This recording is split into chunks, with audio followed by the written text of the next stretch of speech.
The Nexus 5 is a really big phone for Google because it sends a message saying we're still playing with the big players in the industry, so Samsung Galaxy S4, HTC One. We can make a device that looks as good as these, but maybe at a slightly cheaper price.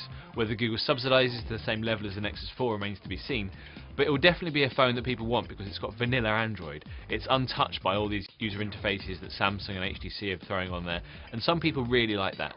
So what Google's going to be doing is bringing a really powerful phone, one that looks great, and offers people the chance to customize as they see fit, and that's really important to a lot of consumers. In terms of the design of the Nexus 5, we expect it to follow the same sort of design ethos as the new Nexus 7, rounder, thinner, slightly more premium looking.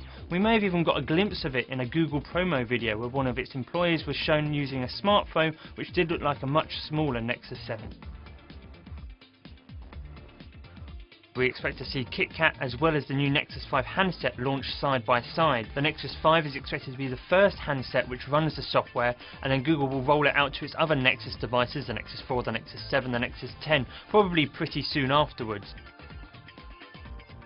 So going on the history of Nexus smartphones and tablets, we don't tend to get expandable storage. So we're not expecting the Nexus 5 to touch down with microSD support. So we're really hoping it will come with either 32GB storage or 64GB storage for those of us who really like to pack out our phones with loads of music and videos and whatnot.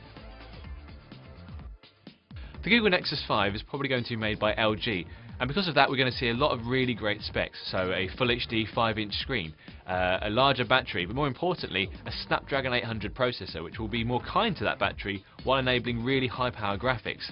So people wanting a slightly cheaper phone but with really great top end specs will be looking forward to the Nexus 5 because it's something that offers a little bit different to the rest of the market. Essentially with the Nexus 5 we're going to see a phone which competes with and even beats the iPhone 5S in several areas. Expect to see a better screen with a higher resolution. Expect to see a processor which challenges the A7 chip on the iPhone 5S.